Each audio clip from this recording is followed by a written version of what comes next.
Hello Uganda and beyond. Welcome to UBC Lunchtime News. I am Brian Tumwine Biaruhanga. And let's go to our first story. The government has launched the National Strategic Communication Committee to promote more coordinated media engagement and help address negative press coverage. Now, while it acknowledges the need to keep the public informed, but warns that the lack of strategic national guidance for the media industry poses a risk to the country's image and development prospects. The committee is being overseen by the ICT Ministry and the Presidential Advisory Committee on Exports and Industrialization. Let's see more of this report.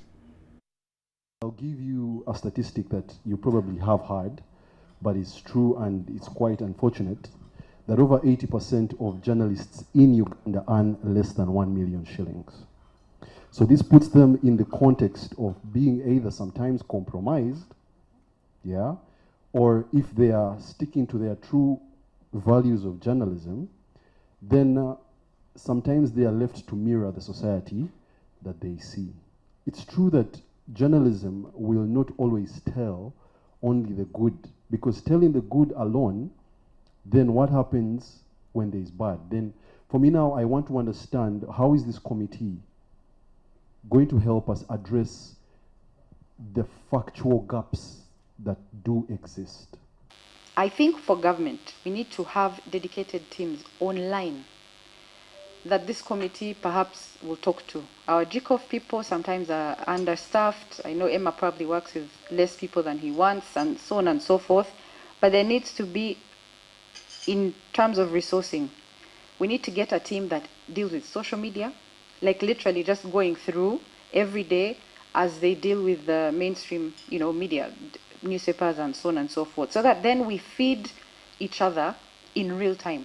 Reporting grows out of something. Sometimes we adopt standards of very developed countries, our professions. You must do the 5 Ws, but you come back to a community and culture that requires you to earn, to live, to not split up people. And so I think that there's a bit of crying out. I'm circumspect around this, but I think the media is basically saying, how about some sort of mentorship? Because we are reporting how our society is, and we've been trained to do certain things in a particular way, but these things really, they are not what they are, and even when we do report, we don't get paid, and yet we want to be professional.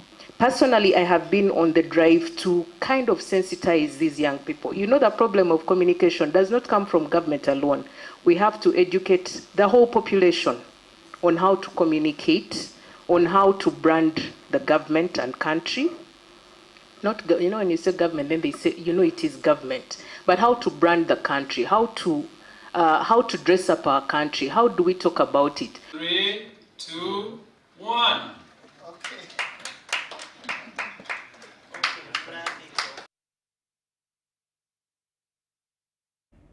That is government and media for you. Now let's talk medical camp.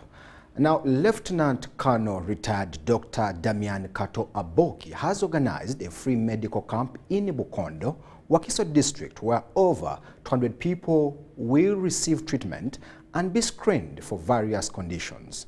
Now, while addressing the community, Dr. Aboki urged Ugandans to support the NRM government in the upcoming 2026 general elections. Let's see the details. The North has its own challenges which are peculiar to other places. I've decided to stand as a retired military officer because my passion has moved to politics.